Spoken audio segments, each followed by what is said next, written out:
fi nefsil emri yakhfa an nazaril akli fid dunya. Baxın, burada Füzuli çox maraqlı bir iddia edir.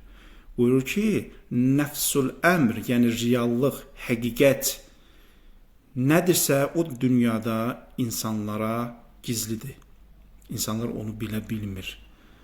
Həqiqət nədirsə, o reallıq nədirsə, o bizim ağlımızdan uzaqdır. Biz onu tapa bilmirik.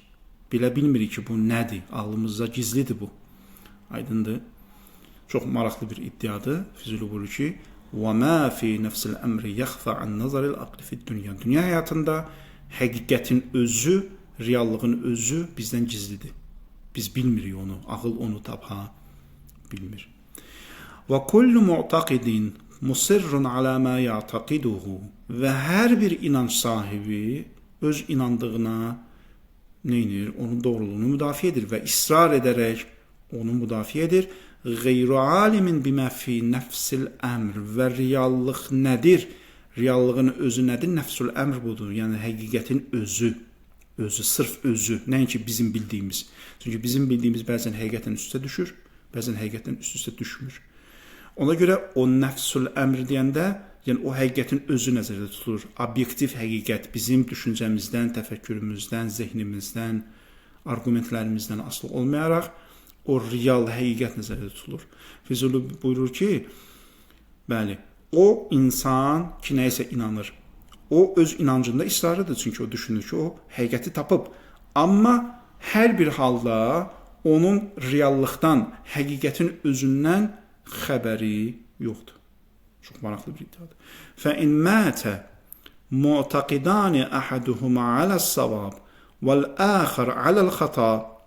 İndi bu ikisi də öldü. Bir məsələ təsəvvür edin ki, hərəsi bir görüşdədir. Biri deyir belədir, biri deyir elədir.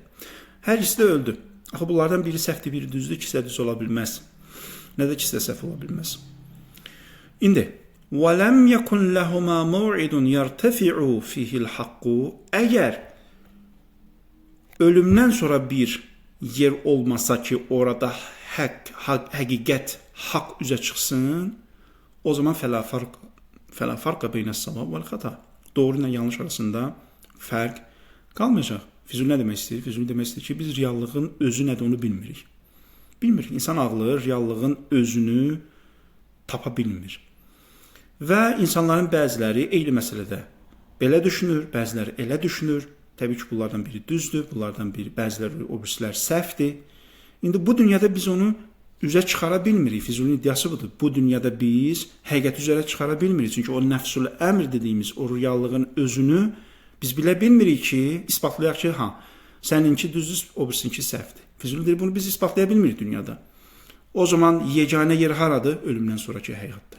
Ki o ölümdən sonraki həyatda gərək orada həqiqət üzə çıxsın ki, bu dünyada kimin düz, kimin səhv olduğu bilinsin. Əgər o biri dünya olmasa, o zaman kimin düz, kimin səhv olduğu bilinməyəcək. Çox maraqlı bir iddiadır. Füzuli burada bir növ epistemoloji bir məsələyə toxunur. Skeptisist yanaşır bir növ bilik məsələsinə ki, insan həqiqətin özünü bilə bilməz. Ona görə düz düşünənlər də, səhv düşünənlər də bu bizim üçün məlum deyil. Kim düz düşünür, kim səhv düşünür, bunu biz bilə bilmərik. İnsanlar güman edə bilərlər ki, kimsə düz düşünür və ya başqası səhv düşünür. Bu gümandır. Amma reallıq nədir? Bunu biz bilə bilmərik. Reallıq ancaq qiyamətdə ortaya çıxacaq.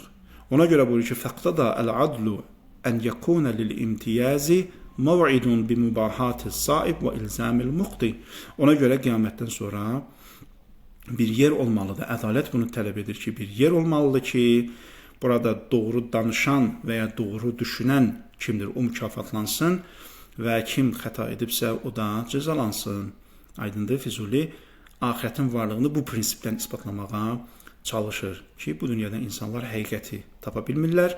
Kimin həqiqəti tapdığı, kimin həqiqətdən uzaq düşdüyü ancaq qiyamətdə bilinəcək və orada məlum olacaq ki, kim düz danışır, ona mükafat verilsin, kim yalan danışırmış, o cəzalansın.